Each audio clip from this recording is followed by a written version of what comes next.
गिरिंग के पास करवा देंगे तो नहीं है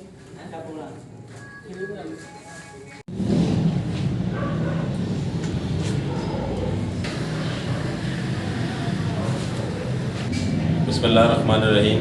इस वक्त महंगाई का जो तूफ़ान आया हुआ है और वो थमने का नाम नहीं ले रहा है, उससे जो है गरीब आदमी तो मुतासिर हो ही रहा है, साथ साथ सफ़ेद पोश और मिडिल क्लास जो है वो भी मुतासिर हो गया है।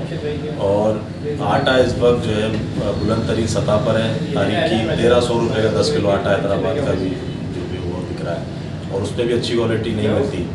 तो इसके अलावा बिजली महंगी, आयल महंगा, आपका जो है जो आपकी पेट्रोल महंगा, मतलब गरीब आदमी जाए तो जाए कहाँ।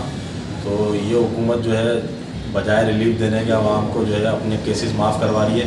बेहतर ये होता कि शहबाज शरीफ साहब ने जो वादा किया था कि अगर आटा सस्ता नहीं हो तो मैं अपने कपड़े बेच के आटा सस्ता करूँगा, तो कपड़े से तो बहुत ऊपर बात जा चुकी है।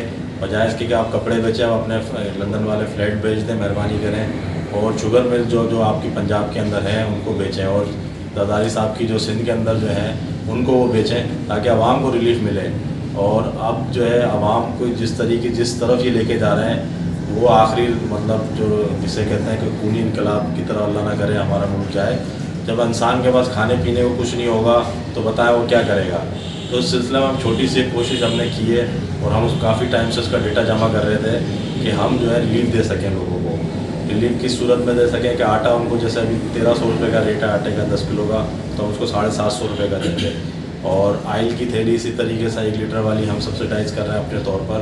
दालें हो गई वो सब्सिडाइज़ करके लोगों को दे रहे हैं। उसके लिए हम घर घर जाके लोगों का डेटा जमा किया है।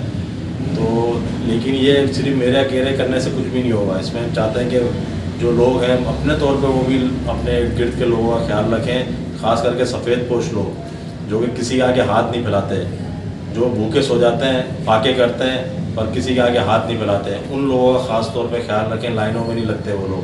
आसान काम तो ये होता है कि हम भी एक शेज़ोर या ट्रक खड़ा करते किसी भी इलाके में ले आके, और वहाँ पे बहुत अच्छी हमारी पब्लिसिटी भी होती, पर उसमें फिर वही सफ़ेद पोश लोग जो है वो पीछे रह जाते हैं, जो कि लाइनों में नहीं लगते।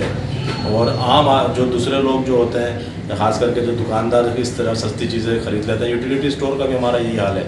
वहाँ पे ना आटा दस्तियाब है, ना सस्ती चीनी दस्तियाब है, ना आयल दस्तियाब है। वो सारा सामान जो है दुकानों पे जाके बिक जाता है महंगे दामों में। तो उसका ये हाल बुरा है इसकी। तो वो यूटिलिटी स्टोर भी अपने तौर पे सही काम नहीं कर रहे। उसके लिए हमने एक छोटी सी कोशिश की है, इंशाल्लाह इसको हम पूरे हैदराबाद तक फैलाएँगे इंशाल्लाह ताला।